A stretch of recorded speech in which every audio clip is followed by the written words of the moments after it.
escutem, aproveitem esse momento, deixem o microfone desligado, para que não aconteça o barulho, né, o barulho sonoro nas casas de vocês que estamos nas nossas casas, e sintam-se à vontade, mas peço que não lanchem, porque vocês estão sendo gravados, não usem a câmera, deixe a câmera ligada, que é bom a gente olhar o rosto de vocês, eu mesma gosto de olhar o rosto de vocês, para a gente não se sentir sozinha, porque já basta a distância, né, esse distanciamento, e ainda mais não ver o rosto de nenhum é complicado. Nós temos aqui um dia cheio de paz, de luz, quero agradecer à secretária de Educação, Aline, que ela está nos proporcionando essas formações que são necessárias para a nossa aprendizagem. Quero agradecer à nossa diretora pedagógica, Maria José, que está também aqui ao nosso lado o tempo todo, nos socorrendo, nos orientando. Prova que um depende do outro, é o nosso tema, a questão da empatia, colocar-se no lugar do outro. E esse tema a gente vai levar ainda mais esse ano. A gente já praticava esse tema, mas a gente vai reforçar ainda mais este ano letivo de 2021. O professor Songival, ele é doutor de Geohistória, ele tem 10 especializações, né? 10 especializações, não vou listar todas. A última foi Educação Inclusiva, Educação Especial Inclusiva. Por eu ter esse contato com os nossos alunos, ele ficava curioso e tem a necessidade por ele ser professor também. Então, ele, para sua prática em sala de aula, necessitava de mais conhecimento. Então, dentro das 10 especializações, ele fez agora Educação Inclusiva. Ele está fazendo agora o pós-doutorado também, ele tem essa sede de conhecimento. Tem experiência na Europa, né, experiência pedagógica na Europa, e ele vai passar para a gente hoje esse pouco de conhecimento que ele tem. E vocês, no final, podem fazer perguntas. Essas perguntas podem explorar muito dele, a questão da prática em sala de aula, que ele tem muito exemplo a nos dar em sala de aula. Ele ensina do 6º ao 9º ano e ele ensina ensino médio, também em faculdade. Então, explorem bastante isso dele, vamos sugar hoje dele, que prática dá certo, como avaliar esse aluno, para auxiliar ainda mais a gente em sala de aula, certo? Então, bom dia a todos. Vou passar a fala para o professor Songival, que já está nos escutando. Professor Songival, bom dia.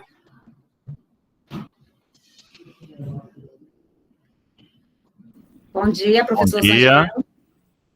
Bom dia a todos. Estou sendo ouvido aí claramente? Comigo está. Ô, rapaz, estou vendo uma rapaziada aí, uma moçada aí, que faz tempo que eu não via, viu? Gente que a gente já trabalhou junto, gente que já jogou bola junto, gente que já fez outras artes junto, né, Luciano Mamede, por exemplo? Forte beijo no coração para todo mundo, pessoal.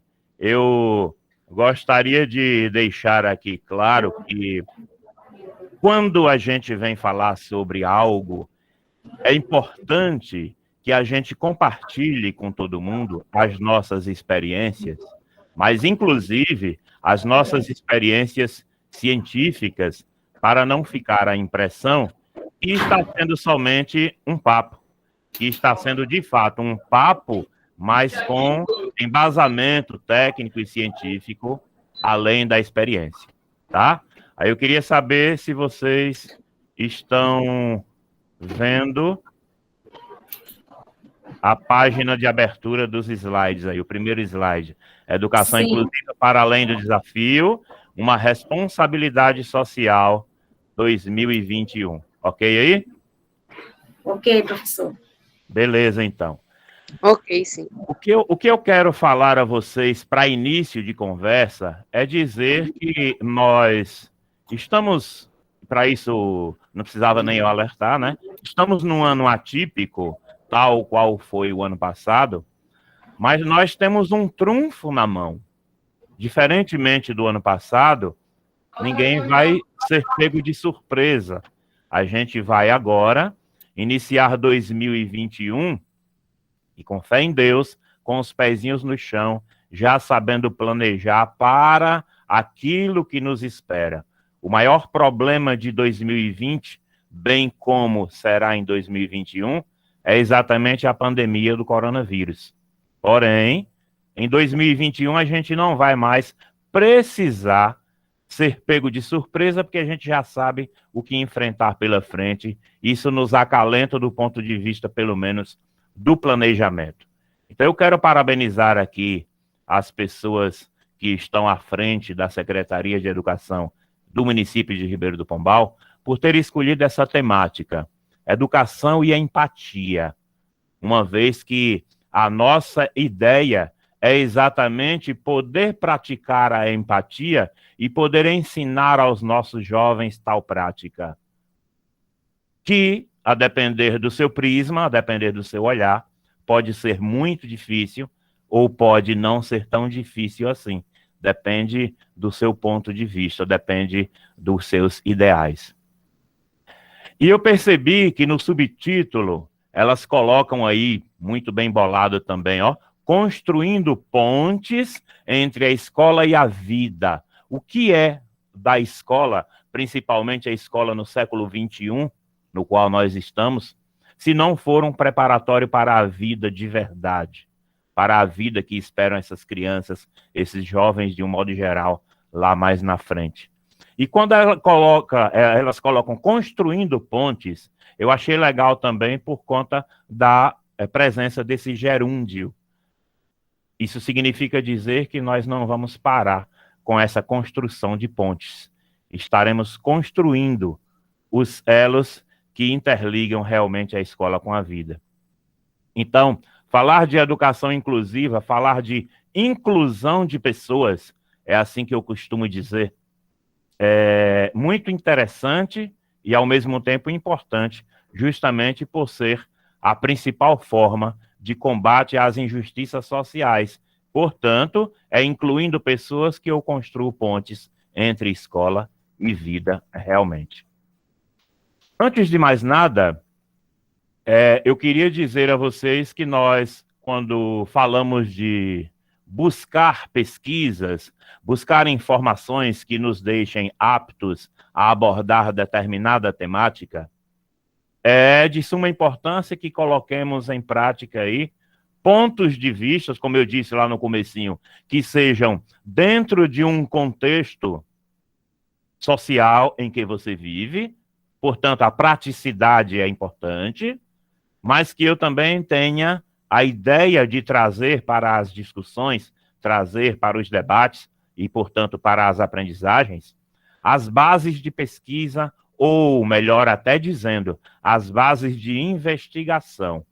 Então, para dar embasamento teórico, tendo em vista a técnica e a ciência utilizada, é preciso que nós busquemos trazer veracidade para os trabalhos, a partir de trabalhos simples, como as observações e, obviamente, os registros dessas observações. É preciso também que nós tenhamos em prática a pesquisa, seja ela no livro, seja ela na internet. E aí, na Europa, a gente aprendeu a diferenciar. Nas grandes universidades brasileiras também, eles já praticam isso. Diferenciar o que é a pesquisa, que é aquela do livro, que é aquela do laboratório, que é aquela da internet, e o que é a investigação, que é quando você, de fato, vai para campo para poder fazer o seu estudo de caso, ou o caso do seu estudo. Mesclando esses três itens, partindo do estudo empírico e indo ao encontro do estudo científico, você tem, por exemplo, dissertações de mestrado à base de estudos de caso. E aí, no campo da medicina, da odontologia, da farmacologia, você encontra estudos de caso clínico, que têm o mesmo viés, mas são voltados para especificidades da saúde. Aí a gente envereda mais por estudos cujo embasamento sejam ainda maiores, como os estudos randomizados, sejam eles controlados ou não. O que seria isso? Isso aí é uma preparação, por exemplo, para você fazer um artigo científico a ser apresentado em grupo de mestres e doutores, por exemplo. O controlado é quando você separa o seu público investigado em grupos, podem ser 2, 3 ou até mais. Há estudos aí com 7, 8 grupos. E você pega um dos grupos e controla. Os outros grupos ficam aleatórios. Você faz a divisão e um dos grupos você controla aquilo que você quer saber. Já o estudo não controlado, o randomizado não controlado, nenhum dos grupos da sua população, da sua amostra, será controlado por você. Aí vem o estudo duplo cego, que é exatamente o estudo em que você forma grupos, também de forma aleatória, e você não informa às pessoas desse grupo se eles estão sendo controlados ou não. Então você não dá essa informação. E a pessoa que estará envolvida na coordenação desses trabalhos, ou as pessoas, também, às vezes é um grupo de estudos, também não tem essa informação. Então, ele é como se fosse um randomizado com o mínimo de informações possíveis para ser dada ao público interessado. Esses tipos de estudo, eles formam a base para você divulgar ensaios acadêmicos, ensaios científicos, ou ensaios de evidência científica. E aí, de fato, tem uma respeitabilidade internacional muito grande. Para além disso, a gente também pode trabalhar com meta-análises, que seria o quê?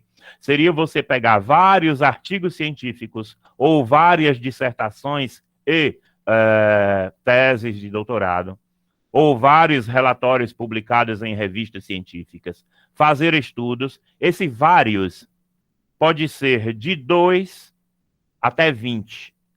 A maioria, às vezes, passa de 20, tá? Mas a grande maioria não chega nem a isso. A maioria fica entre 6 e 12 estudos.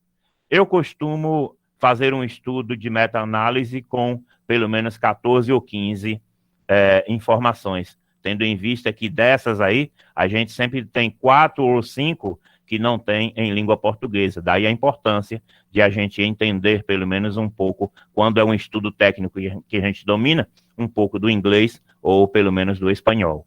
Tá? Então a meta-análise seria isso, vários estudos científicos, você faz uma análise deles e você faz um confrontamento de ideias. Quais dizem isso, quais dizem aquilo.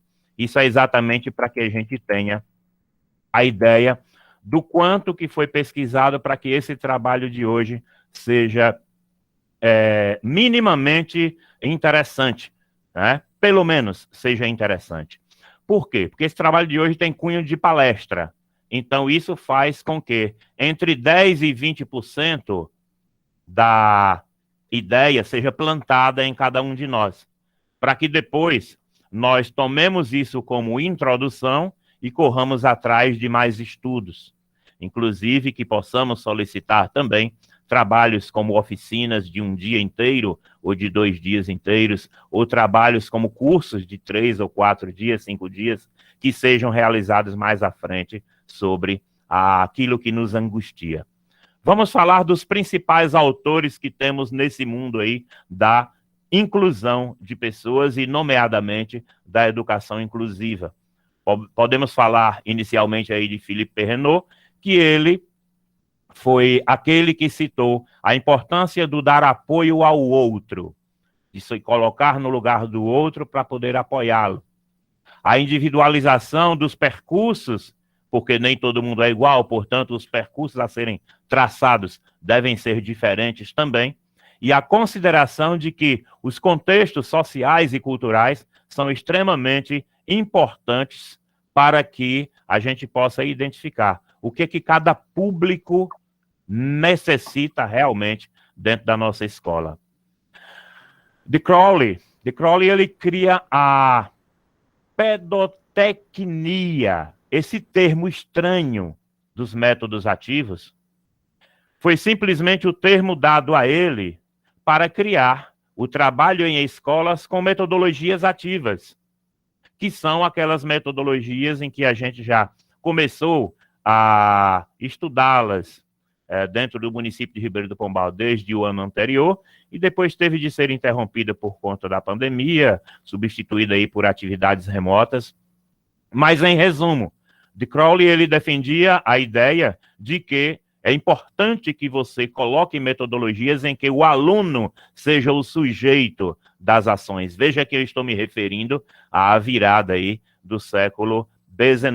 Então, veja que nós não temos metodologias ativas como sendo uma coisa tão nova assim quanto a maioria pensou, quanto muita gente pensou. São coisas que vêm lá de séculos passados.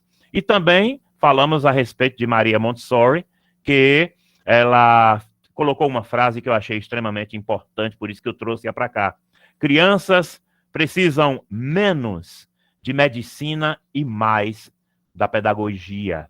A pedagogia sendo feita como deve ser, que é a ideia do conduzir pela mão para orientar, para apontar caminhos. Isso é mais importante até do que a medicina. Inclusive crianças com necessidades educacionais especiais.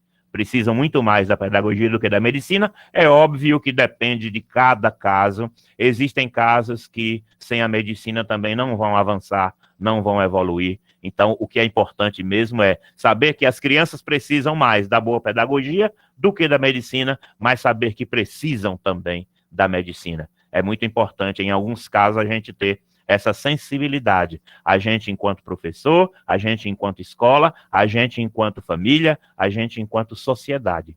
Froebel, ele foi o criador dos jardins de infância. Simplesmente isso. Ele cria os jardins de infância diante de tanta insistência e começa a mostrar que os jardins de infância são altamente importantes para poder dar uma base, uma introdução para a criança desenvolver os seus estudos mais adiante. Então, vejam aí quem leciona em educação infantil, o que a gente chama de educação infantil, que um dia foi chamado de jardim de infância, é graças à insistência e persistência de Froebel e aos seus estudos, que das pesquisas dele é que saiu a forma com que ele argumentou para convencer as autoridades. E Freinet, Celestin Freinet, ele valorizou muito a troca de informações e a interação entre professor e aluno. O professor como mediador, não meramente como um facilitador, e o aluno como o sujeito das ações. Então, aí a gente mais uma vez leva para a importância da mediação, da orientação, e mais uma vez a gente leva para a importância do aluno enquanto sujeito. Então, esses nomes foram nomes extremamente importantes que eu encontrei, que já falavam da vivência e do quanto é relevante a gente estar abordando a educação inclusiva. Veja aí que a gente tem nomes aí da virada do século XVIII para XIX, a gente tem nome da virada do XIX para o XX, e a gente tem nome como, por exemplo, Freinet, né, dos anos 20, 30, 40, até o início dos anos 60 aí, debatendo, discutindo, comprovando, sendo preso por confrontar as ideias do governo. Isso aconteceu com Freinet e ele insistiu nessa ideia. Inclusive, uma das ideias dele que eu aplaudo muito também é quando ele diz que mais de 20 alunos numa sala de aula é muito calor humano. Porém, menos de 10 é muito pouco calor humano. Logo, ele afirma que o ideal, o sonho dos sonhos, seriam 15 alunos em cada turma. Isso, de fato, eu aplaudo muito, porque eu já tive a experiência com salas com 4 alunos e já tive a experiência com salas com 66 alunos. Então, esses dois extremos são igualmente ruins. Então, quando ele fala ali entre 15, 16, 17 alunos, é extraordinária essa fala dele, ao meu ver. Por que eu coloco no título que, em vez de a educação inclusiva ser um desafio, ela é um desafio, mas é para além disso, para além do desafio, ela é uma responsabilidade social. Ora, acho que todo mundo aqui já se deparou com alguma fala no seguinte sentido, dizendo que não concorda, porque isso e porque aquilo outro, e porque a gente não tem competência para lidar com determinadas situações, porque algumas salas têm muitos alunos com necessidades educacionais especiais, em vez de 1 ou 2, e sendo 1 ou 2, inclusive se forem 2, com necessidades educacionais especiais diferentes uma da outra. Às vezes a gente tem 3, 4, 5, 6, né? O próprio plano de carreira aponta que a partir de 7 é que você começa a ser gratificado por isso. Então é importante a gente ter esses conhecimentos. E aí, em parte, eu até concordo com as pessoas que são educadoras e falam essas coisas, que não dá certo.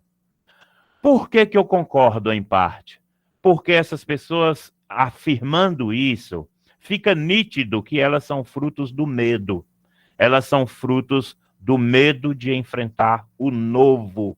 Mas, gente, quando a gente fala de educação inclusiva, a gente não está falando de uma coisa que é novidade. A gente fala que é um novo. O novo vem para ficar. A novidade é que passa, mas o novo vem para ficar. E quando a gente fala de o novo em educação inclusiva, a gente não está se referindo a coisas tão novas assim.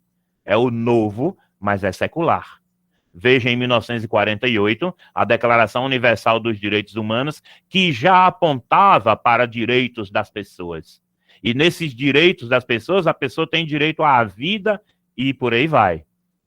Não é justo e nem é humano quando a gente segrega e quando a gente deixa certas pessoas alijadas do direito de viver. E quando eu digo viver, não é só estar vivo e respirando. Quando eu digo viver, é estar realmente tendo dignidade nessa vida. Então, a escola tem essa função. Enquanto professor, vocês devem lembrar do juramento que vocês fizeram, né? Então, todas essas pessoas, inclusive, que se negam, né, a ideia do negacionismo, que está muito presente em vários âmbitos da sociedade, a ideia de negar a importância e a realidade do fato que é abraçar a educação inclusiva, de repente, as pessoas, além de estarem sendo frutos do medo, e aí eu compreendo, mas estão esquecendo do seu juramento, e aí eu não posso compreender. Para mim, é impossível esquecer do meu juramento, porque eu fui o orador da turma de formatura e fui o juramentista. Então, em resumo, quando a gente se forma, a gente fala em dignidade, fala em contribuir com a educação da melhor forma possível, seja ela nacional ou mundial, e a gente fala também em abraçar as causas que defendam o menor, o mais fraco, o mais oprimido. Então é importante que nós não esqueçamos disso. Se eu estou falando de educação inclusiva, eu estou falando exatamente de olhar com os olhos daquele que tem sido alijados dos seus direitos ou daquele que tem ficado à margem da sociedade, marginalizados, portanto.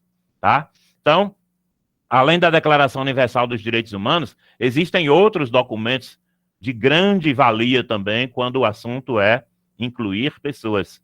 A Convenção sobre os Direitos da Criança, em 1988, um dos maiores documentos já feitos pela humanidade sobre os direitos da criança. E aí a gente vem num ponto extremamente importante. A Declaração de Jomtien, na Tailândia, uma conferência mundial sobre educação para todos. Para todos. Esse para todos, lá em 90, ele ressalta exatamente que devemos começar a pensar em incluir as pessoas com necessidades especiais e não somente integrar. Aí tem uma diferença entre você integrar e verdadeiramente incluir. A Declaração de Salamanca, na Espanha, em 94, vem com essa mesma ideia. Então, corrobora a ideia de 4 anos antes, e esses documentos são de extrema valia quando a discussão é educação inclusiva. Começa lá atrás com a educação especial e depois vem trazendo para a educação inclusiva, e a gente vai perceber que existe diferença entre ambas.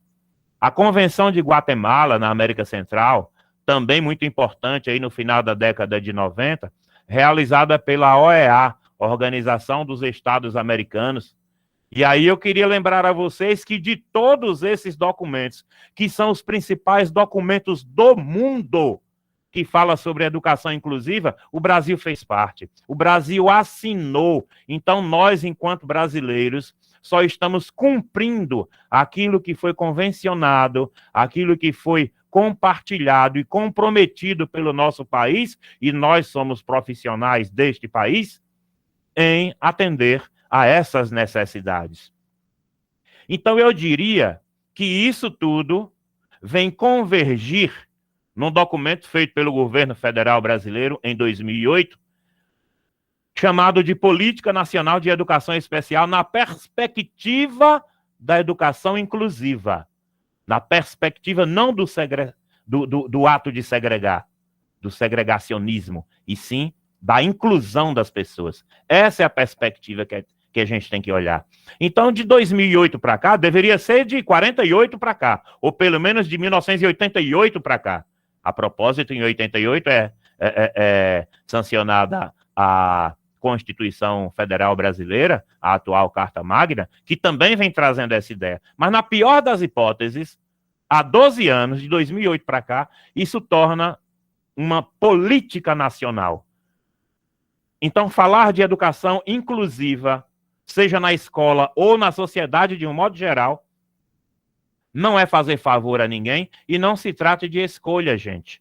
Eu não posso escolher o meu aluno. Eu tenho que escolher as minhas profissões ou a minha profissão. A partir do momento que eu escolho ser professor, não se trata mais de escolha ou de opção eu defender a educação inclusiva ou não. É uma questão ética, é uma questão moral eu dizer que incluir é preciso, sim.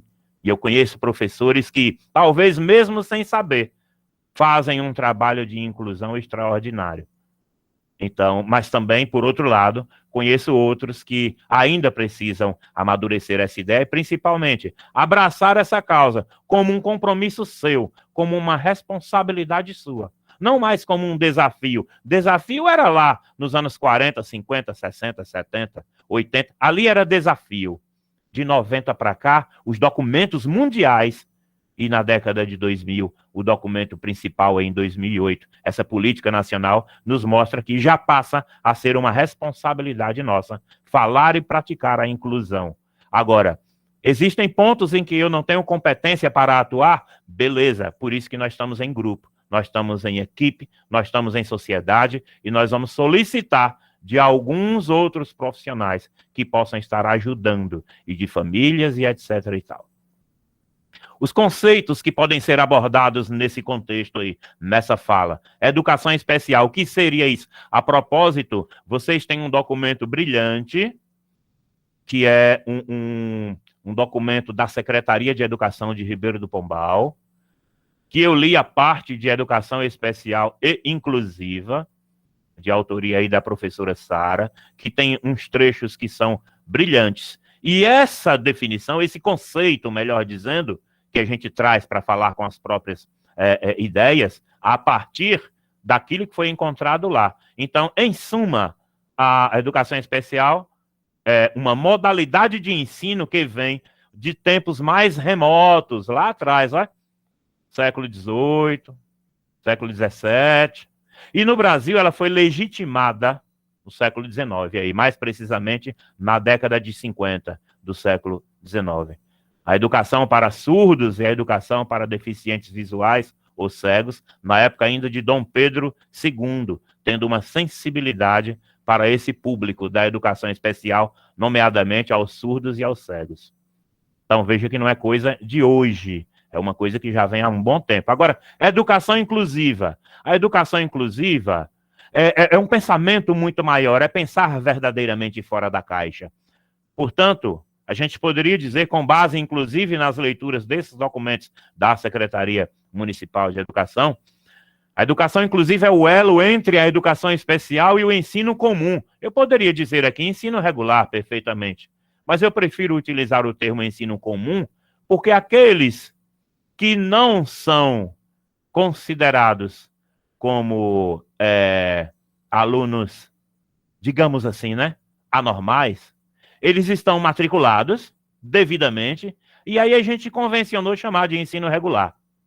Mas aqueles que têm necessidades especiais, eles também estão devidamente matriculados. Por isso, eles também são regulares. Ser regular significa que está ok, está devidamente matriculado e que frequenta e etc e tal. Então, eu prefiro chamar de ensino comum aquele que não é praticado às pessoas que têm necessidades educacionais especiais. Portanto, a educação inclusiva vem exatamente para fazer um elo entre o ensino dado dentro da modalidade de ensino, que é a educação especial, e o ensino comum. Logo, a educação inclusiva é necessária na atualidade, é necessária nos dias de hoje. Portanto, ela é uma responsabilidade. Ela é uma responsabilidade com a sociedade. Logo, gente, a educação especial está contida na educação inclusiva e deve ser vista sob essa perspectiva. Quando eu falo de educação especial nos dias de hoje, eu tenho que olhar sempre pelo lado da inclusão. No novo documento que foi feito agora recentemente pelo governo federal atual, não é bem isso que diz, mas eu prefiro não ir por ele, porque eu não acredito que os nossos parlamentares vão deixar que essa nova ideia do governo federal seja praticada. Eu acho que o caminho que o Brasil tomou é um caminho sem volta, que é o caminho de trabalhar em favor da inclusão, justamente porque esse foi um compromisso firmado pelo Brasil naqueles documentos que eu citei agora há pouco, principalmente em Salamanca, em Jomtien e em Guatemala. Agora eu pergunto, incluir por quê e para quê? E incluir, sobretudo, quem? Aliás, importante ressaltar que, do mesmo modo que nós devemos pensar em incluir pessoas, nós devemos também pensar em estarmos inclusos em todos os processos. Então, eu vou iniciar com o professor. O professor deve estar sempre atento às necessidades de estar participando, né? De estar envolvido com as coisas, com as discussões, com os projetos, porque ele se sente incluso. A partir desse momento, ele se sente apto a incluir o outro.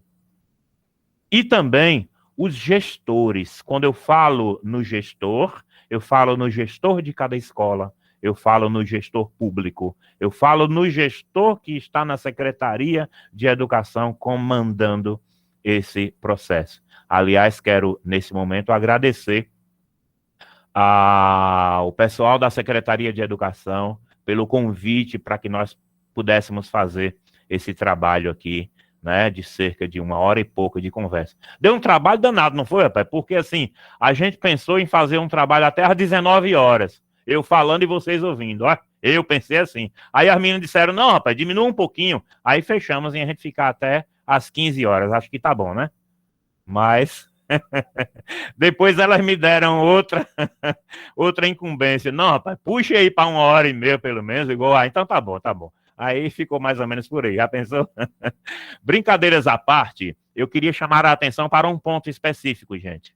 Professor e gestor de escola. Professor e gestor de escola. Por favor, se vocês tiverem um colega ou uma colega que pense assim ou que haja assim, tente convencê-lo de mudar de ideia. Professor e gestor de escola, nós não estamos em situações diferentes, em barcos diferentes. O que fica a impressão, muitas vezes, é que o professor, quando fala de professor, não inclui gestor. É que gestor, muitas vezes, eu não falei em todos os casos, mas muitos casos, quando o gestor fala da escola ou fala da gestão, ele não inclui o professor. Gente, está errado. Está errado, nós estamos todos na mesma barca. Então, quando eu disser nós, eu estou dizendo eu, professor, meu colega, professor, o meu gestor ou os meus gestores, tá? É importante que nós tenhamos essa consciência de estarmos nos colocando no lugar do outro. Ei, nós não somos inimigos. O nosso inimigo é outro. Procure claramente que vocês vão encontrar. Mas ou a gente dá as mãos, ou a gente não trabalha direito na educação. E não fazer inclusão de pessoas é não trabalhar direito em favor da sociedade.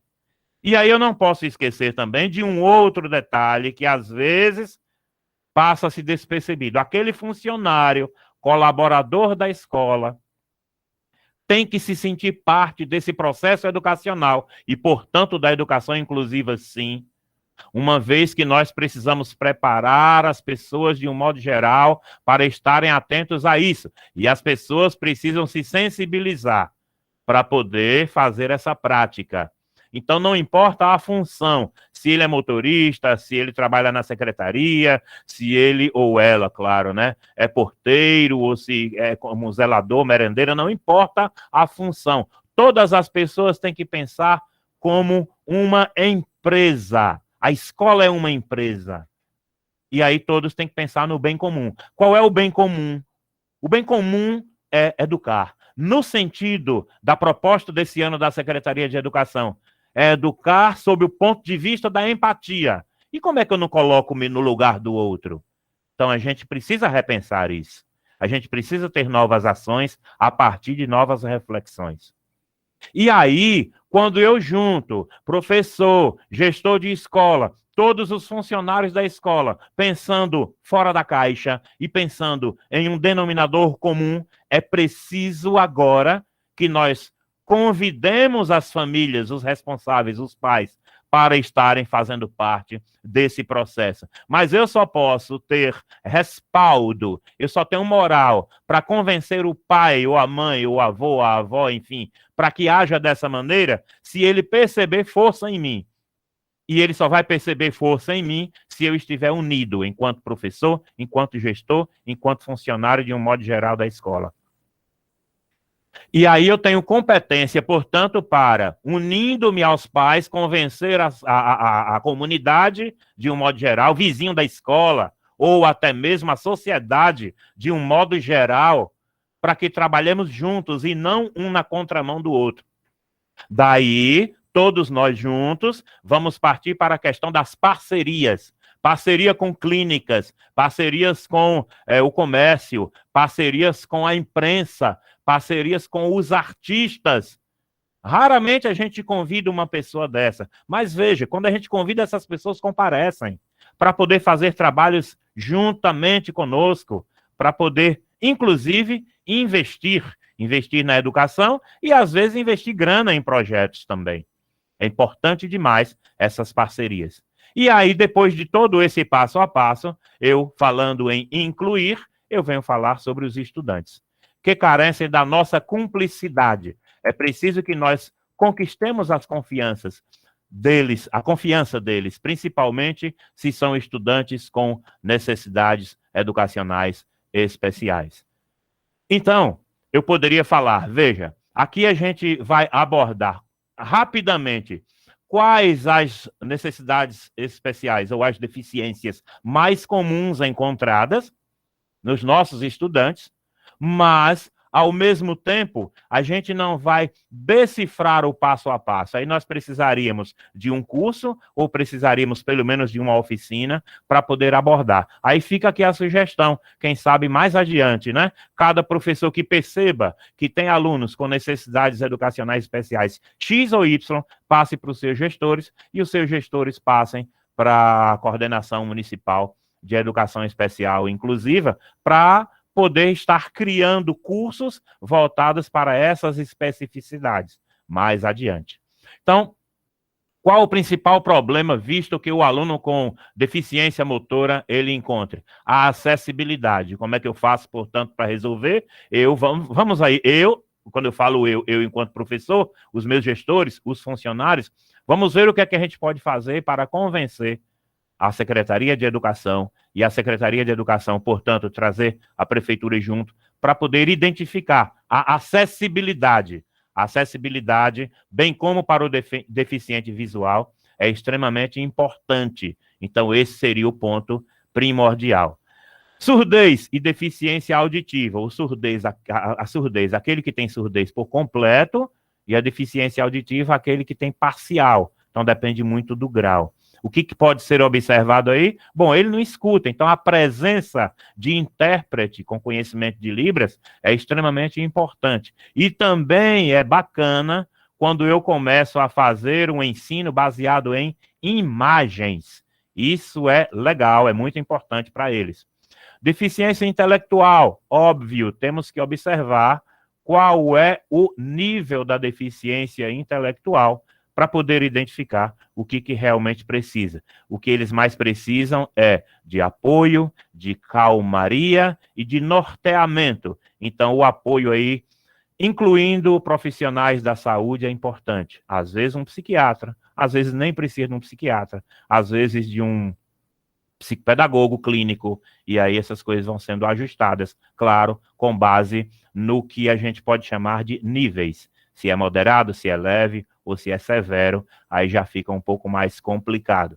Mas é preciso que tenhamos um olhar sem diagnosticar. Gente, eu preciso colocar aqui para todos que trata-se de uma prática ética muito, muito, muito, muito importante. Eu, enquanto professor, não posso e nem devo diagnosticar problema em aluno, a não ser que o problema seja educacional. Então, eu não posso querer diagnosticar uma deficiência no aluno. Esta não é minha função, eu não fui formado para isto, este não é o meu papel enquanto professor. Professor ensina, professor leciona. Então, a minha função é pedagógica. Quem deve diagnosticar são os profissionais de saúde. O máximo que eu posso fazer é me aproximar da família, com base em algumas suspeitas, com base em uma possível anamnese que eu faça junto com o meu coordenador, e eu posso sugerir, de maneira sutil, para a família procurar especialistas, tá certo? Por isso que o município também oferece, e isto é uma coisa legítima, oferece o apoio através do centro e através do posto de saúde, dos postos de saúde, e por aí vai. Especialistas na saúde é que vão diagnosticar através de laudo com relatório médico sendo laudado ali por ele. Síndrome de Down, né? Ou o T21, né? A trissomia do cromossomo 21, que é ali exatamente onde existe a problemática. Então é importante a gente observar, né? É engraçado esse termo síndrome de Down, porque muitas pessoas começam a chamar de T21, que dá no mesmo, é a mesma coisa, mas muitas pessoas imaginam que Down é aquele significado de inglês, de colocar para baixo, né? E eles não têm nada de serem para baixo, pelo contrário, eles são muito positivos, muito para cima, muito proativos quando são orientados para isso, né? Então, Down, na verdade, aqui é o sobrenome da pessoa que fez o primeiro estudo sobre essa síndrome. Então, aqui, do mesmo jeito do autista e das pessoas com altas habilidades, elas não são pessoas tecnicamente com deficiência.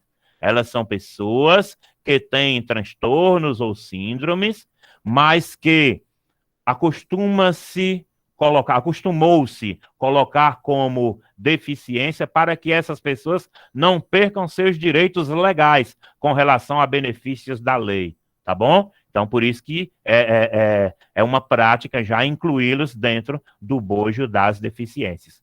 O transtorno do espectro autista, que também tem vários níveis, é importante identificar que essas pessoas precisam de carisma, mas antes do carisma precisam ganhar a nossa confiança para que a partir dessa cumplicidade elas comecem a confiar na gente. Então as pessoas com síndrome de Down e as pessoas com autismo, um trabalho com espelho na sala é bem interessante para que essas pessoas possam se ver e possam ver quem está do lado delas ou atrás delas e possam ganhar confiança até chegar, por exemplo, quem sabe, num sorriso ou num abraço, que para o autista, a depender do seu nível, é mais complicado. E o da síndrome de Down, o T21, para que ele também se enxergue no espelho como uma pessoa importante e uma pessoa bonita que ela é.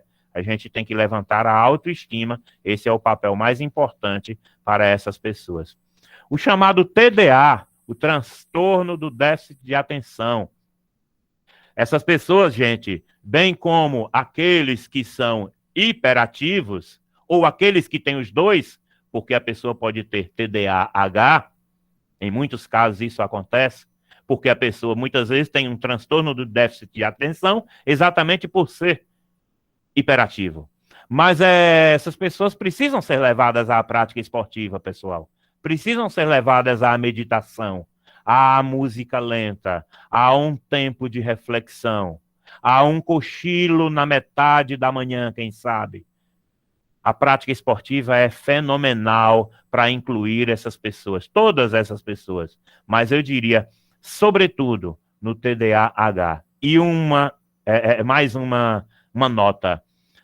Para quem tem esse costume, vamos parar de entender o aluno que tem danação, às vezes que é mal educado, danado, sapeca, e chamar esse menino de hiperativo e dizer que esse menino tem hiperatividade. Mais uma vez, nós não podemos pensar em momento algum em sermos as pessoas indicadas para diagnosticar esses indivíduos, tá certo? Então, se ele vem já com o laudo, aí sim, vamos trabalhar em cima disso. Portanto, o esporte entra muito bem aí. E aí o governo agora vem remontando, vem trazendo, ressuscitando um termo que já estava arquivado, que era o superdotado, né? As pessoas com altas habilidades, que precisam o quê? Também de um olhar diferenciado, de trabalhos e ensinos e atividades com um grau de problematização um pouco maior. Aí vale a pena a gente ler sobre aprendizagem significativa e sobre aprendizagem baseada em problema, porque esses aspectos vão possibilitar a gente ter o mesmo conteúdo com um grau a mais de complexidade dentro da problemática para que eles possam resolver. Porque se ficar fácil demais, vai ficar desinteressante para eles. Tanto difícil demais quanto fácil demais. Por isso que as nossas avaliações, esse é um quesito muito importante que todo mundo sempre se angustia. Não precisa se angustiar. As nossas avaliações para esses públicos, elas precisam ser adaptadas, diferenciadas e não diferentes, tá? A gente pode fazer a mesma forma, o mesmo tipo de avaliação com diferenciações e não diferenças. Então, essas diferenciações são conhecidas como adaptações para que aquela criança, aquele jovem, possa ser exigido dentro das suas possibilidades. Então, adaptar, sim. Tornar diferente, não. Porque outro dia, em 2005, precisamente, eu tive um embate muito grande numa escola que eu trabalhei, uma escola particular que eu trabalhei, por conta de um médico de Salvador que eu tinha uma aluna, tinha dois, uma aluna e um aluno, mas ela era maior o grau de síndrome de Down que ela tinha. E aí o médico mandou no relatório lá, indicando que o professor deveria fazer atividades diferentes com ela e avaliações diferentes. Aí eu disse, pera lá, do mesmo modo que eu não diagnostico, do mesmo modo que eu não clinico, porque eu não sou médico, essa é a função dele, ele também não leciona. Então eu prefiro deixar muito claras as coisas. Se você não tirar esse relatório da minha frente, com essa imbecilidade que está escrita, eu vou rasgar esse relatório. E jamais eu vou seguir isso. Eu não posso fazer isso porque eu conheço a minha aluna. Então, o que é que eu fazia? Adaptações, e essa aluna, sem a minha ajuda, a única coisa que eu fiz foi ir adaptando suas atividades. Ela passou de ano tranquilamente, com a aprendizagem tranquila. Nenhum problema. Então é assim, a gente também tem que estudar, tem que ler para poder perceber que quem manja do traçado é a gente.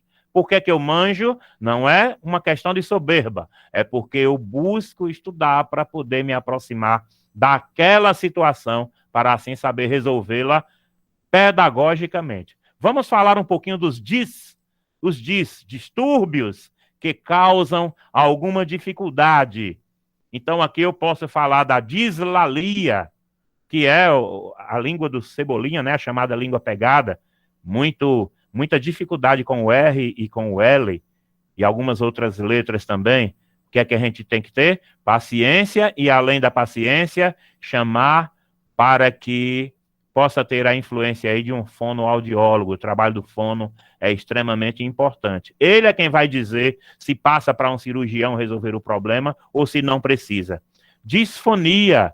Muitas vezes o som é nasal, o som é muito fechado. É o chamado fanho ou fonhé.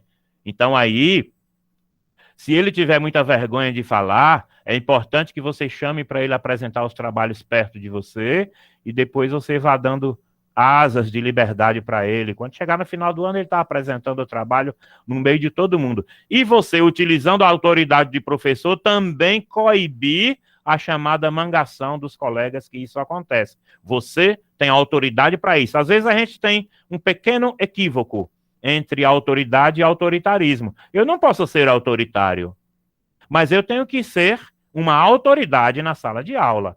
Isso é bem verdade, eu não posso esquecer desse detalhe.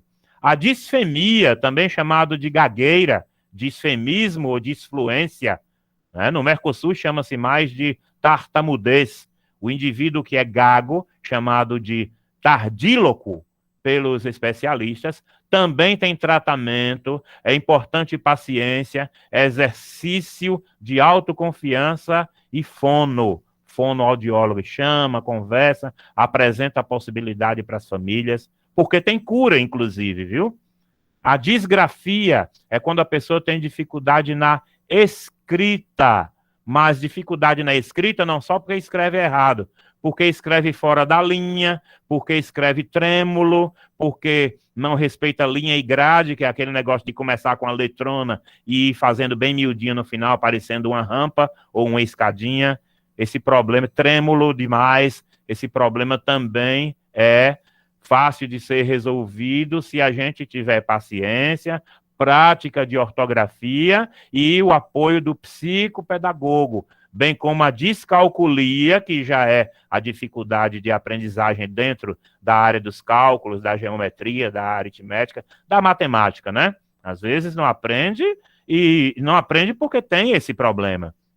Então, a psicopedagogia ajuda muito, né, tanto a pedagógica quanto a clínica, e a desortografia, que parece muito com a disgrafia, mas na desortografia, às vezes o aluno até tem letra bonita, tem letra do mesmo tamanho, mas troca as letras, escreve errado e tem dificuldade de concatenar as frases.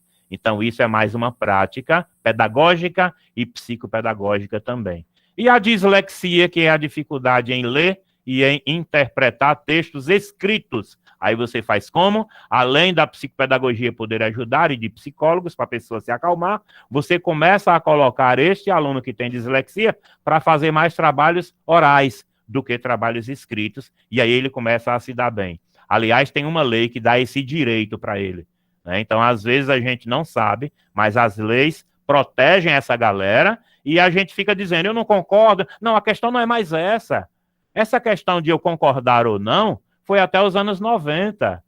De 2000, 2008, principalmente 2008 para cá, isso passa a fazer parte da política educacional do país. É uma política pública. Então, não é mais uma questão de concordar ou não. É uma questão de aceitar as realidades, que já são fatos consumidos. Então, a questão agora é, como é uma responsabilidade minha também, procurar outros responsáveis para que possamos dar as mãos e resolver as problemáticas. E não para por aí quando o assunto é inclusão. Devemos pensar não só naqueles que têm necessidades educacionais especiais. Devemos pensar, por exemplo, eu podia colocar aqui, né? Pensar naquele que é filho de famílias menos abastadas ou desprivilegiadas socioeconomicamente. Não, cara, vamos falar às claras, vamos falar a realidade. Eu preciso incluir o pobre. Ou alguém aí não conhece ninguém, porque eu conheço muita gente, e eu já passei por isso, de chegar na hora do intervalo e você não ter dinheiro para comprar uma merenda. Às vezes a merenda tá ok, beleza. Mas se eu quero outro tipo de merenda, inclusive na minha época não tinha merenda. Quando a merenda começou a vir para as escolas, eu estava saindo já da escola básica, né? Então, veja, é preciso eu saber como fazer a inclusão dessas pessoas pobres, dessas pessoas menos favorecidas, que não têm grana, que chega com tênis furado, ou de sandália amarradinha de arame, ou com a calça rasgada. É fácil se colocar no lugar do outro para poder tomar uma decisão. Basta eu querer. Olhe a vida pelo olhar dessa criança. E incluir o preto em classe de maioria branca. É importante você trazer discussões acerca disso para que as pessoas comecem a olhar para o outro com muito mais parcimônia, tolerância e principalmente respeito. E até, muitos menos casos, é claro, mas até o branco em classe de maioria preta. Eu já passei por isso. Eu não posso esquecer que eu fui criado, né, em bairro onde talvez 95% eram negros e eu tinha que aturar apelidos, né, gozação, porque eu parecia um ET no meio deles. E essas pessoas nem sempre tem alguém para olhar por elas. Esse alguém seríamos nós na escola. Não esqueçamos disso. O oriental, o árabe, né? Aquele que tem que usar o turbante e tal, em classe de maioria cuja prática cultural, incluindo a religião, é ocidental. A gente tem que ver como incluir essas pessoas. A gente tem que aproximar as pessoas umas das outras. Esse é nosso papel, né? Não aproximar fisicamente por causa da pandemia nesse momento, ok. Aproxima intelectualmente, aproxima espiritualmente. Sem falar de religião, mas falando não da religião em si, mas você vai falar da questão do ser humano. O índio em classes de não indígenas. Importante observar o que precisa ser feito para que essa pessoa não esteja passando por momentos difíceis, bullying e etc e tal. O menino em grupos de maioria feminina e a menina em grupos de maioria masculina. É preciso também eu criar métodos para que essas pessoas sejam tratadas com igualdade de respeito. O obeso, muitas vezes, esse negócio de o gordinho, a gordinha, isso às vezes chateia, machuca. É importante demais que eu tenha a minha atuação enquanto autoridade daquela turma dentro desse quesito. E o aluno problema? Quem seria o aluno problema? Muitas vezes as escolas taxam determinados alunos como o aluno problema, sem investigar por que ele está sendo um problema para a escola. Será que nós não estamos sendo também um problema para ele? Então é legal quando a gente identifica por que um aluno está tirando nota baixa, por que o aluno está perdendo com tanta frequência. Será que a gente investiga os motivos e busca metodologias para que facilite? A culpa não está só na gente, mas nós não podemos nos eximir da culpa, de pelo menos parcela dela. Temos que participar do sucesso e do fracasso. A pergunta é, então é fácil, né, São Gival? Não! Olha o não aí. Não é fácil, mas não é mesmo. Agora eu também pergunto para todo mundo, e é fácil ser professor? Quem disse que era fácil, roubou seu dinheiro, porque não é. É fácil viver num país onde impera a injustiça? É fácil ter vitamina D absorvida de graça pelo sol, com medo de adquirir um câncer de pele? É fácil viver com R$ 1.000 ou até sem salário e dar comida aos seus filhos? É fácil dormir e não saber se vai ter o que comer no dia seguinte? É fácil torcer pro Bahia, minha gente? Se o Bahia vai descer para a Série B? Mas, independente de ser fácil ou não, são os desafios que vão se tornando responsabilidades nossas ao longo do nosso amadurecimento. Mas tem o outro lado da moeda, que nos possibilita. A BNCC traz o eu, o outro e o nós como um campo, aliás, o primeiro campo de experiência da educação infantil. E aí, a gente fez um curso recentemente, uma palestra e um curso e uma discussão bem interessante na Escola Alegria de Saber. Quem quiser mais informações pode procurar a professora Sara, ou até me procurar e a gente pode falar sobre isso, que a Escola Alegria de Saber tem como proposta esse ano, que já começou, estender o eu, o outro e o nós como uma possibilidade de trabalhar até o 9º ano pensando nisso. E a gente pode fazer isso a todo instante, é se colocar no lugar do outro. Portanto, é a empatia como uma das visões da educação, a visão filosófica. E a visão antropológica como alteridade, que seria a questão do respeito pela cultura do outro, além de me colocar no lugar do outro. Então, Harvard e o MIT, duas das maiores universidades do planeta, comprovam hoje que a educação do século XXI tem que ser a socioemocional. E para trabalhar a educação socioemocional, Goleman e Senge, que são professores, respectivamente, dessas duas universidades, eles apontam no seu livro, O Foco Triplo, a ideia de que nós tenhamos 3 focos e passemos isso para as crianças. O foco nas suas próprias emoções e ações. Depois, o foco no efeito que essas ações suas podem provocar nos outros. E depois, o foco em que o efeito dessas ações suas provocam nos outros e, portanto, essas ações provocam uma reação no mundo. Então, a gente tem que ter esses 3 focos. Aí vem a ideia do AEE, o atendimento educacional especializado. Extremamente importante, é lei, tem de estar presente na rede. Algumas redes colocam como o atendimento num centro, para que os alunos sejam indicados para irem para lá, e outras adotam a ideia de que isso funcione dentro das escolas. É um pouco mais dispendioso, mas eu até percebo que funciona com mais qualidade, tendo em vista que o público se torna menor para cada profissional trabalhar. Então, os agendamentos ficam mais rápidos, mas cada município trabalha dentro das suas necessidades e, principalmente, viabilidades, né, possibilidades. Desde 2011, isso é obrigatório no país, ter um AEE em cada rede de ensino, no mínimo. E a sala de recursos multifuncional. A sala multifuncional de recursos pode ser chamada assim também. Essa sala não pode ser confundida com o AEE. O AEE é o programa, é a metodologia, é a forma com que se faz o trabalho.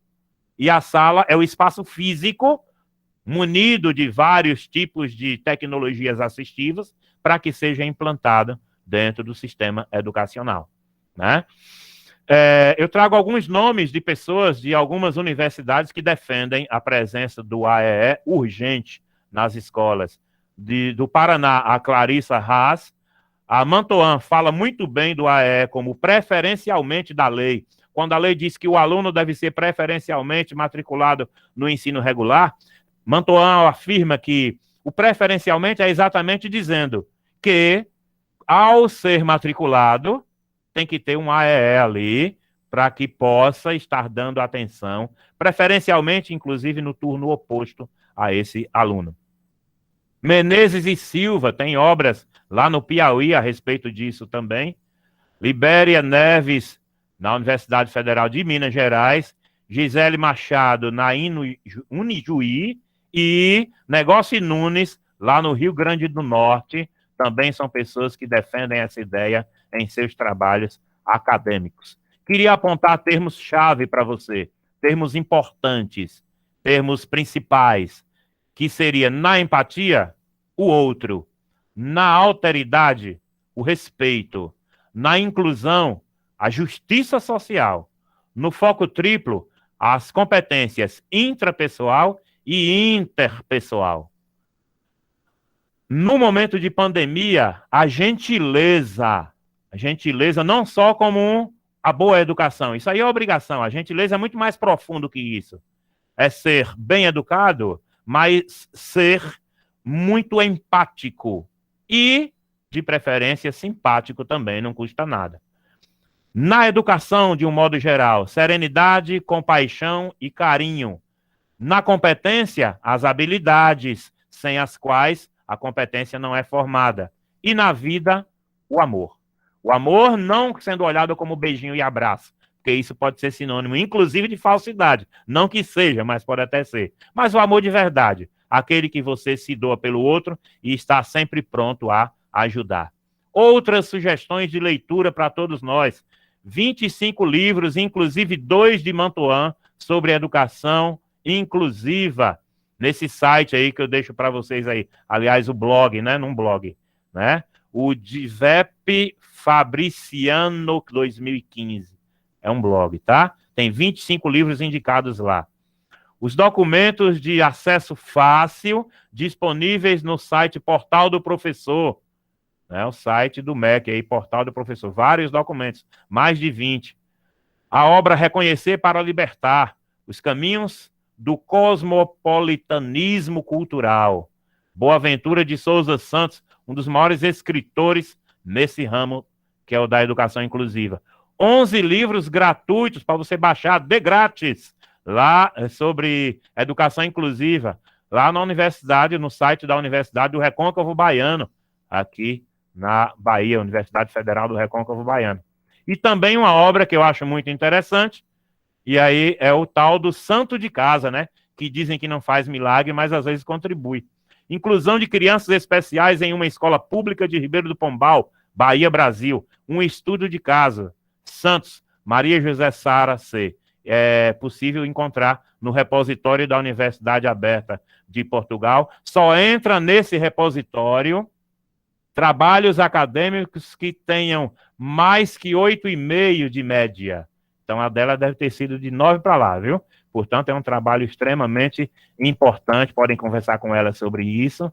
E, gente, para não concluir, porque se eu dissesse concluir, seria muito cômodo, muito simples. Educação inclusiva, educação especial, escola especial, classe inclusiva, são termos que precisam ser clarificados na nossa mente. Nós temos que identificar o que é realmente cada um desses. E eu não posso achar que isso é a mesma coisa. Tudo aqui é diferente. São termos diferentes. O que a gente está abordando aqui é a educação inclusiva, que está acima de qualquer outro termo desse aqui. Também, para não concluir, incluir pessoas e não somente integrá-las é preciso para tornar a sociedade mais justa. Incluir pessoas e não somente integrá-las. Integrar é o que era feito lá nos anos 50, 60, 70, até no comecinho dos anos 80, é pegar a criança, colocar numa escola, tratá-la como coitadinha, e ela que se adapte à escola. Incluir, não. Incluir somos nós, que já estamos lá, que vamos nos adaptar à necessidade dessas crianças, já que elas são pessoas com deficiência ou já que elas são pessoas carentes de algum outro procedimento, mesmo que não tenham deficiência, como nós falamos lá atrás. Incluir pessoas. O AEE, Atendimento Educacional Especializado, e as oficinas são essenciais nesse processo. Temos de pensar nisso. O Rui Barbosa deu exemplo ultimamente aí, mas outros profissionais, outras escolas também podem estar também exemplificando. O ato de incluir deve ser visto como infinito. Não podemos parar com esse ato, com essa atitude, porque esse processo, igualmente o de educar, ele é infinito. Não há mais como pensar em educação, estando no século XXI, sem empatia e sem alteridade. Ou seja, sem me colocar no lugar do outro e sem respeitar as diferenças. Então, daqui a 2, 3 minutos no máximo, nós vamos ver um vídeo aí, ver se as meninas na secretaria aí conseguem colocar, do Dr. Enéas Carneiro falando no programa de Serginho Groisman a respeito do sentido da vida. Muitos dos senhores e das senhoras devem conhecer, mas eu queria um pouquinho mais de reflexão nas palavras que ele fala. Qual é o sentido da vida? Então, a minha mensagem, incluir é enxergar no outro exatamente um semelhante e, por isso, oportunizar a ele o constante experimento da democracia. E a democracia significa que a gente precisa atuar no sentido de fazer com que ela aconteça. Assim, devemos tratar igualmente os iguais e desigualmente os desiguais, na medida da sua desigualdade. Aristóteles falou isso e já tinha falado de outro modo, mais detalhado, com um monte de frases lá atrás dele, um pessoal que respeitava as ideias de Solon. Então eu estou me referindo aí, não a 300 anos antes de Cristo, eu estou me referindo aí a quase 5 séculos antes de Cristo, já se pensava nessa ideia. E Aristóteles, ele vem reafirmar. Tratar igualmente os iguais e, portanto, desigualmente os desiguais. já que eu estou aqui falando de democracia, nesse momento de incluir as pessoas, eu tenho que respeitar a medida dessas desigualdades. Temos o direito de sermos iguais quando a diferença nos inferioriza, e temos o direito de sermos diferentes quando a igualdade nos descaracteriza. Boaventura de Souza Santos foi forte nessa frase aí, nessa citação. Muito forte. Então, pessoal, antes das perguntas, a professora Sara vai vir aí tentar colocar o vídeo aí para vocês. Eu tenho que agradecer pela oportunidade, pela paciência de vocês em me ouvirem, e que tentemos ser um só, o nós, sempre. Vamos acabar com o eu, e sim valorizar o nós. Tá bom? Eu queria muito que a professora Sara agora pudesse tentar colocar esse vídeo aí. É um vídeo de 2 minutos, para que a gente pudesse refletir sobre as palavras ditas pelo Dr. Enéas, o saudoso Dr. Enéas, né? Alguns chamavam ele de louco, né? E quem sabe nós também não somos. Eu tenho plena convicção de que eu tenho muito mais loucura do que discernimento. Talvez seja isso que tenha feito eu escapar das agrúrias da vida, né? Então, professora Sara, por gentileza, se puder colocar aí o vídeo. Sim, sim. Quer cancelar a sua apresentação, professor? Só se for agora. Já sumiu aí da tela?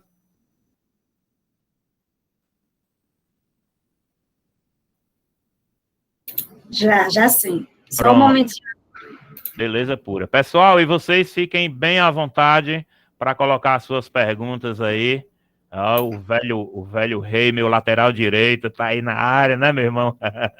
Valeu, gente. Vou ficar quietinho aqui, mudo.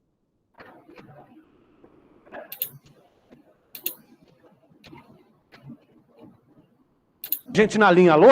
Alô? Quem é? Fernando, só Caetano do... Estão visualizando? Vou apresentar agora.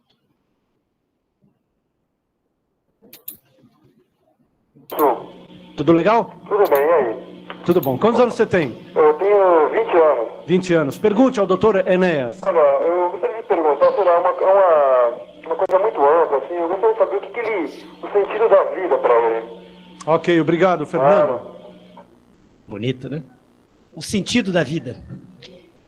Cada ser humano é um universo em miniatura. Cada ser humano tem aspirações que são diferentes quando a gente sai de um para outro, representante dessa espécie. Eu vejo como uma tônica geral, que deveria ser objeto, deveria ser escopo do processo educacional no nosso país, desenvolver em cada indivíduo, em cada ser humano, o respeito pelo seu semelhante. Na medida em que cada um de nós aprender que a matéria de que cada um de nós é feito é idêntica à matéria com que todos os outros são feitos, na medida em que cada um de nós tiver consciência que não há nada de intrinsecamente diferente que nos separe a nós todos, seres humanos, quando nós tivermos consciência que a palavra semelhante quer dizer semelhante mesmo, nós todos nos respeitaremos melhor. O que eu dou como mensagem de vida em toda a minha vida de educador, para mais de 20 mil jovens que me deram a honra de estudar comigo, é sempre essa mensagem de respeito ao ser humano. Não adianta se brigar, como se fala muito aí, direitos humanos, que a ditadura fez isso, e tá tudo, e metade da população passa fome. E crianças viram latas de lixo para achar comida. Isso é um absurdo. Enquanto isso não for corrigido, nada mais tem sentido para mim. A mensagem que eu trago sempre é essa. Olhar para o outro indivíduo, para a pessoa que... A diferença entre o indivíduo que limpa o chão e um astrofísico é uma diferença de informação. O que limpa o chão aprendeu muito pouco, coitado. Ele sabe apenas limpar o chão, mas ele é tão útil quanto o astrofísico. Ele tem direito a uma vida digna. Esse, para mim, é o sentido da vida. Quando eu não me sentir mais útil, quando eu sentir que eu estou pensando só em mim mesmo, eu não tenho mais direito de estar vivo. É assim que eu penso.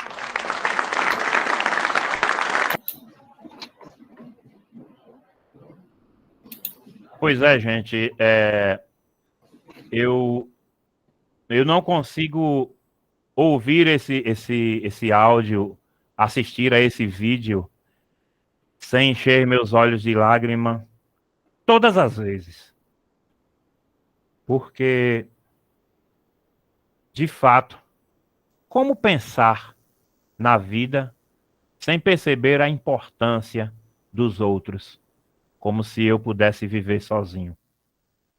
Então, enquanto tiver, como ele fala, gente catando comida na lata do lixo para comer, tudo que a gente fala ou faz vai fazer pouca diferença. Então, a inclusão, o que fez com que a professora Sara conseguisse colocar dentro do nosso lar a ideia da inclusão de pessoas, foi exatamente esse tipo de coisa. E pensar que a inclusão é um dos, talvez o principal elemento que faz com que a injustiça social seja reduzida. Esse é o meu ponto de vista. É óbvio que é só a minha opinião e vocês têm o direito de ter o de vocês. Professora Sara, com a palavra, e os colegas que tiverem perguntas aí, né, podem fazer e a gente tentar responder aí, né? Se não souber, eu anoto aqui, levo para casa e depois a gente tenta responder. Ou então a professora Zilma nos ajuda aí, a professora Zilma está na área aí, nos ajuda. Nelly não quer saber de treinar, né, Nelly? Só quer... Tá bom, então. Professora Sara, com a palavra. E aí, se o pessoal tiver perguntas, por favor, vocês podem desligar o microfone e fazer perguntas, ou vocês podem escrever aí também no chat e a gente pode tentar contribuir aí. Ainda temos uns minutinhos, professora Sara? Sim, sim. De antemão, agradecer mais uma vez, professor, lindas palavras, sábias palavras, né? O seu conhecimento vasto nos fez refletir ainda mais na nossa prática pedagógica, com certeza nos ajudará bastante. Você está sendo uma ponte, e essa ponte passou para a gente, e a gente vai construir mais pontes dentro da sala de aula, dentro das nossas escolas. Eu estava observando o chat aqui, no momento tem agradecimento, parabenizando pelo seu trabalho, não tem perguntas no momento. Vocês querem fazer ao vivo, perguntar, fiquem à vontade. Quem quiser perguntar, pode ligar o microfone, fazer a pergunta. Se não quiser perguntar, eu vou perguntar, que eu fiquei curiosa aqui. Professora, só um minuto. Também lembrar que a professora Sara está, como ela é mestre e especialista neste ramo, ela está disponível até o meio-dia hoje, amanhã de manhã também na Secretaria de Educação. Então, quem quiser também, mais tarde, se lembrar de algum ponto que queria perguntar e não lembrou agora, pode mandar a pergunta para a coordenação municipal, na pessoa da professora Sara, ela encaminha para mim e a gente fica aí até amanhã aguardando possibilidades de retirar mais dúvidas. Então, de repente, a dúvida não surge agora, mas surge mais tarde, tá bom? Sem problema nenhum. Sim, sim, estamos à disposição sempre. Posso fazer, então, professor, uma pergunta? Vou fazer, gente. Eu sempre trabalhei educação infantil até o 5º ano.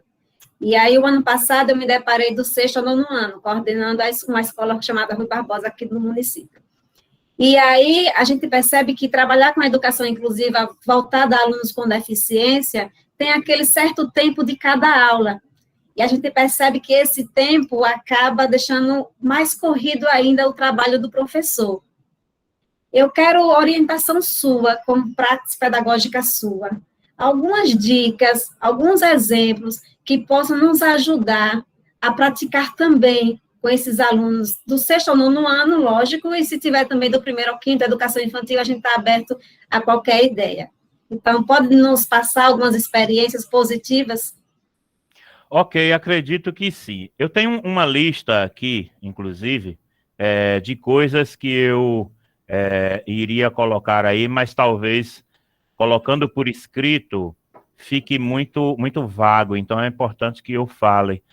Essas práticas, elas poderiam desencadear, inclusive, um dia inteiro de oficinas, e talvez um dia ainda fosse pouco. Tem aqui umas 10, 12 práticas que eu já passei por elas muito mais por necessidade do que por saber fazer as coisas. A gente, às vezes, vai aprendendo na atuação, na necessidade, né? Então, eu tenho aqui algumas coisas que eu considerei bem importantes. Por exemplo, colocar o aluno no lugar do outro em trabalhos, sejam eles em duplas ou em equipes um pouco maiores. Colocar o aluno no lugar do outro, principalmente quando você sabe que aquele outro tem alguma deficiência ou que tem alguma outra particularidade. Então, você colocar o aluno para substituí-los, para poder enxergar a sala, a classe, de um modo geral, sob o ponto de vista dele. Então, essa troca de lugar é extremamente importante. Eu tenho feito e tenho observado bastante efeito, porque quando você se coloca no lugar do outro, ali você mescla empatia com alteridade e você consegue perceber realmente como é que o outro estava se sentindo até aquele momento. No futebol, a gente fez uma prática algumas vezes de Romeu e Julieta para acabar, que é aquele futebol onde a gente junta as mãos e os pés de casais, e isso acaba com o falso ponto de vista do homem que diz que a mulher não deve participar do futebol porque o futebol é mais adepto para os homens e etc. e tal. A gente acaba com esse machismo a partir do momento que a gente inclui naturalmente a mulher no jogo. A sala de aula invertida, você vir para o lugar do aluno e o aluno ir para o seu lugar durante 5 minutos para que ele possa fazer uma explanação, uma abordagem. Repito o que eu disse lá um pouco mais atrás, é importante que você utilize a sua autoridade para manter a harmonia no restante da sala, para deixar o apresentador que vai para o seu lugar à vontade, para que ele não seja atrapalhado por algumas gracinhas e etc. e tal. Então, esse ponto também é importante, não é deixar solto demais também. O painel integrado e o GVGO, práticas aí que eu fiquei muito feliz quando Hamilton Werneck esteve aqui e a gente conversou a respeito disso, e já eram 2 práticas que eu já fazia desde 2003, 2004, e ele traz como ideia central do pensamento dele de atividade e de avaliação, que é você possibilitar a cada pessoa dentro do grupo que fale por 1 minutinho ou 2 ou 3. Né? E que é também que você abra isso no final do trabalho para o grupão, e essa prática continua. A gente fez isso desde o 6º ano, a gente já solicitou que professores que eram nossos alunos lá na Faculdade Dom Luiz, onde eu lecionei por 5 anos e meio, quase 6 anos, e a gente solicitou a profissionais de lá que fizessem isso, também para o pessoal do 1º ao 5º ano, e o relato deles foi que funcionou perfeitamente, tá? Fazer cartaz e tal, e falar sobre o assunto, fazer colinha, tudo certinho, tudo bacana. A utilização do espelho na sala de aula, quando o aluno, principalmente aquele que tem autoestima baixa, principalmente o autista, principalmente o T21, pessoas que possam se olhar, se enxergar, e com isso, massagear mais o seu ego, porque você vai auxiliá-las a encontrar ali naquela imagem pontos de vista importantes da sua beleza, porque a beleza ela tem vários aspectos, a gente vê isso em filosofia. A divisão de tarefas, mais uma vez falando de democracia, mas a democracia onde tem, de fato, o respeito, não é a banalização da coisa. Então, dividir tarefas para que todos possam ser úteis, pessoas, inclusive, que possam ser úteis em seminários. O aluno tem deficiência, ele tem deficiência intelectual, tem deficiência na fala, enfim, não importa. E ele não vai participar do seminário, ou vai ser simplesmente um mero segurador de cartaz? Não, ele vai participar.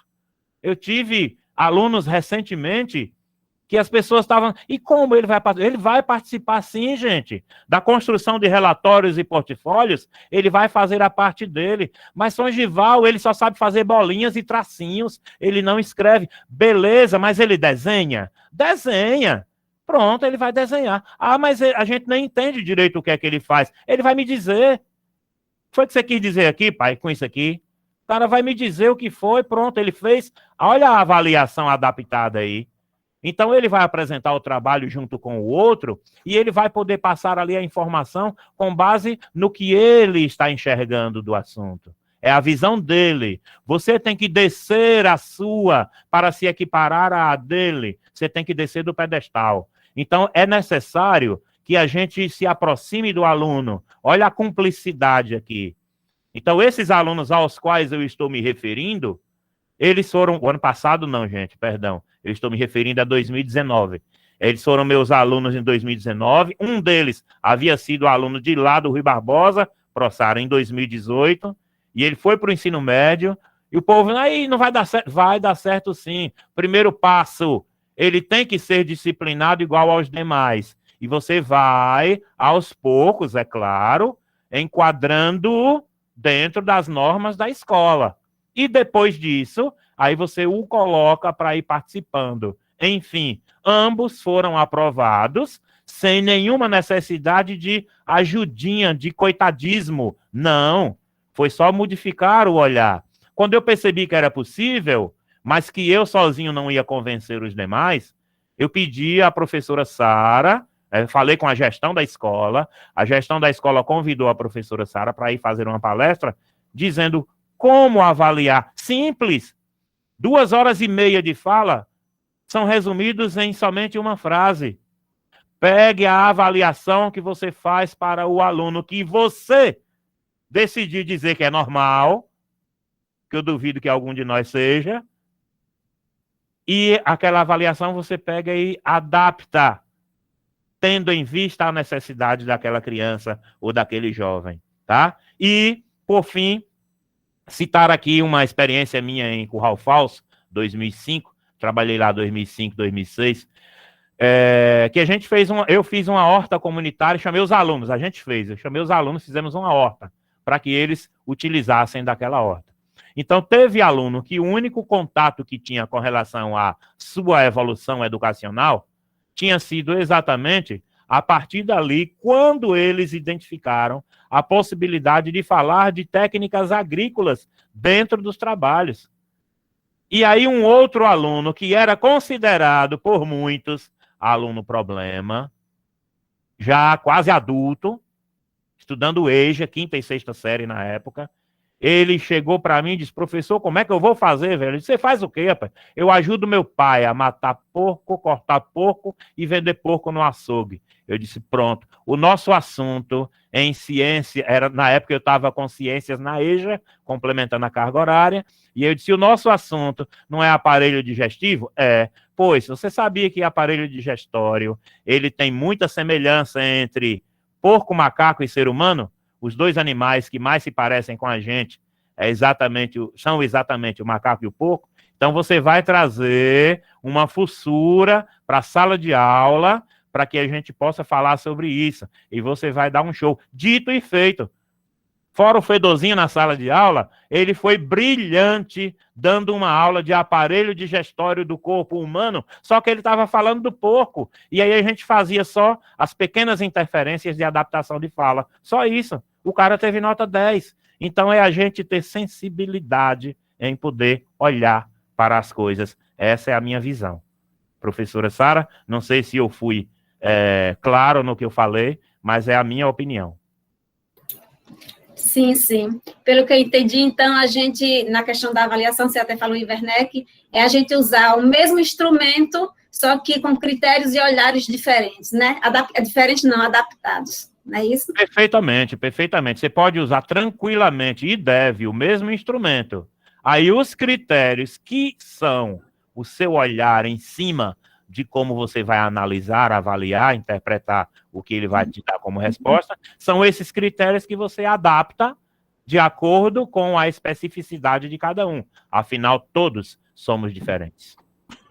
Professor, a Juliana Macedo, ela está perguntando aqui se o senhor tem alguma dica para trabalhar com alunos que possuem dislexia. Nós temos aqui até pessoas experientes nisso, né? Sim. O que eu diria, enquanto professor, claro, o primeiro passo é, a partir do momento em que seja diagnosticada a dislexia com laudo clínico, é você dizer que o primeiro passo é precisar do auxílio da psicopedagogia. Então, a psicopedagoga vai poder interferir brilhantemente aí. Mas você, enquanto professora, você pode atuar de uma forma bacana e simples. Não exija que essa pessoa esteja lendo os textos e interpretando esses textos quando eles são escritos principalmente. O importante é você trabalhar a oralidade dessa pessoa. Então, é simples eu fazer a troca de uma atividade escrita por uma atividade oral. Então, eu não vou dizer leia e interprete esse texto respondendo às questões no papel. Eu vou ler essas questões para ela, vou dizer o que é que eu quero e ela vai me responder de acordo com o seu ponto de vista. Porque ela não terá dificuldade em entender o que eu estou pedindo. Ela terá dificuldade em ler verdadeiramente e interpretar o que está escrito.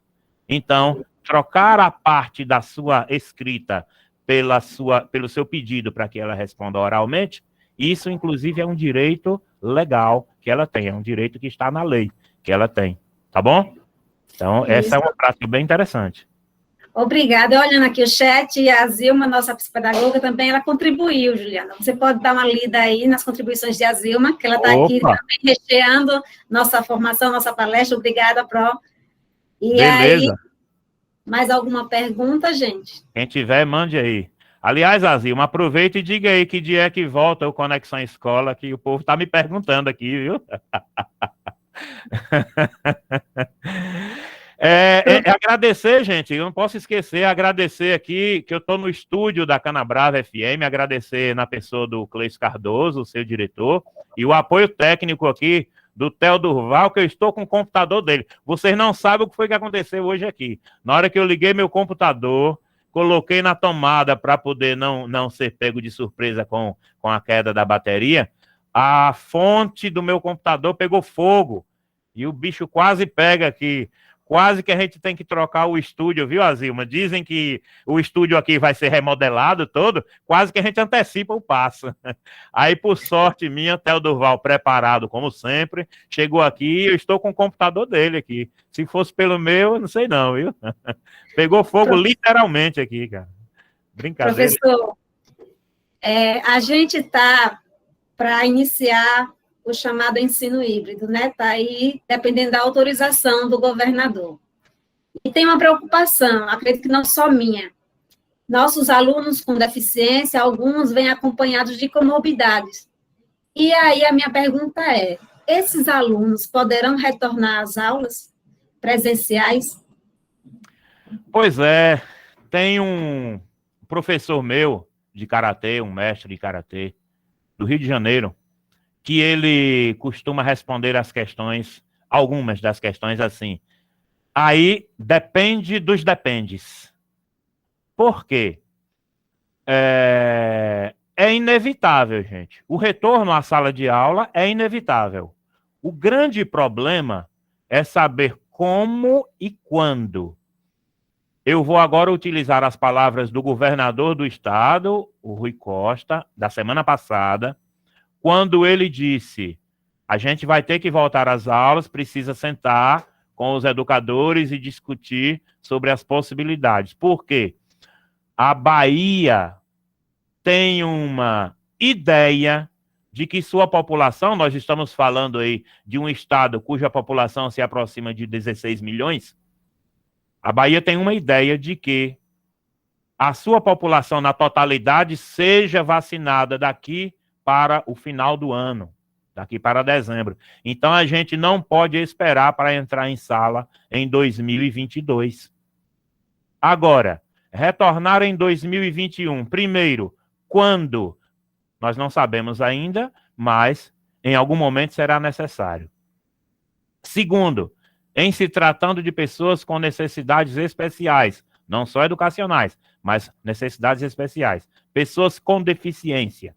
Essa deficiência primordial da pessoa, ela vem acompanhada de uma deficiência secundária ou de um risco secundário.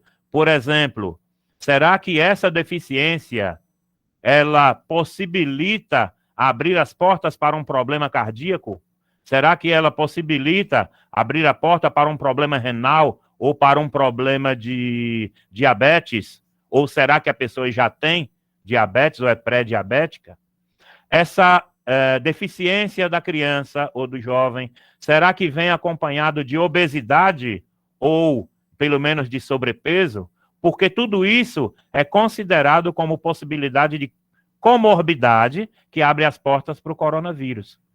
Essas pessoas que estarão retornando para a sala de aula, independente de terem deficiência ou não, elas têm familiares que são da zona de risco, do grupo de risco.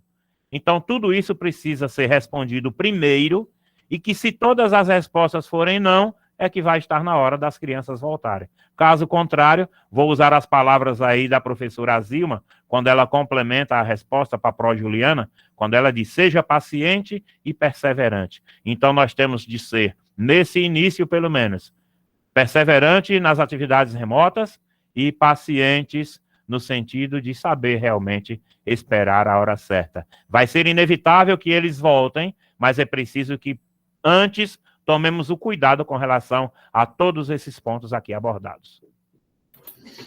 Verdade, obrigada pela contribuição. Gente, quer fazer alguma pergunta? A gente já está encerrando. Tem mais aí? Mas... Se tiver, pode mandar. Eu só tenho um compromisso agora às 18h30. Tem mais alguma coisa aí? Se tiver, pode mandar. Não? Bem, nós tivemos aqui a contribuição do professor Dr. Songival Santos, geógrafo e profissional da educação física de formação, com 10 especializações, sendo a última em educação especial inclusiva, mestre em filosofia, doutor em recursos humanos, com estudos avançados em geohistória, representações, poderes e práticas culturais com experiência em solos europeus. Que coisa, hein? Que experiência rica, hein, professor? Obrigada de coração mesmo, viu? O município só tem a agradecer. Eu que agradeço. Um adendo que eu faço aí, quando você cita esses títulos, eu espero que nenhum deles seja só para, assim, engrandecimento, e sim para que a gente deixe claro. Todos esses títulos eu adquiri por necessidade. Quando eu sinto a necessidade de saber mais sobre algo, eu vou estudar, porque senão eu fico angustiado. E a angústia acaba nos movendo para isso, né? Por isso que a gente corre atrás um pouquinho para tentar contribuir. Espero que eu tenha conseguido contribuir pelo menos um tiquinho assim. E com relação às especificidades, pessoal, solicitem aos seus gestores, que por sua vez solicitem à coordenação municipal, que haja cursos mais adiante sobre cada especificidade. Esses cursos vão ser importantes, as oficinas são importantíssimas, conforme eu disse lá no meio da minha fala. É importante que seja debatido, né? Agora, a gente planta a vontade, planta o ato de sentir necessidade. Então, essa angústia que a gente diz, eu estou agoniado porque eu gostaria de ter aprendido mais. Isso é bom, porque na hora que parar essa angústia, a gente morre. A gente morre com os nossos sonhos. Então, é importante Sim. que a gente realmente siga o barco, tá bom? Eu que agradeço enormemente pela paciência dessa galerinha que ficou aí me escutando durante todo esse tempo, né? Eu achei que viriam mais perguntas, mas, como não veio, eu disse, mandem para a professora Sara, podem mandar hoje ou amanhã de manhã, amanhã de tarde eu vejo tudo, retorno para ela e depois ela dá um jeito de retornar para vocês, tá bom? Muito obrigado mesmo de coração, valeu. Parabéns para vocês, Rei, que tiveram paciência de me escutar. Valeu. Obrigada pela participação, e no meu plano de trabalho para esse ano é colocar essas formações sim, professor, né? Essas especificidades, E aí a gente já está traçando o nosso plano aqui para o município, e dentro desse plano está inserido esse meu objetivo, trabalhar as formações. Mas Zé Augusto aí, eu ia esquecendo de dizer que Zé Augusto faz um trabalho de inclusão muito bacana através do esporte, e eu não vejo outro caminho a não ser a gente trazer o esporte para a educação, porque esporte também é educação. Então eu queria parabenizá-lo nesse sentido e deixar um beijo para todo mundo aqui. Valeu? Obrigado de coração. Tchau, gente. Fique com Deus.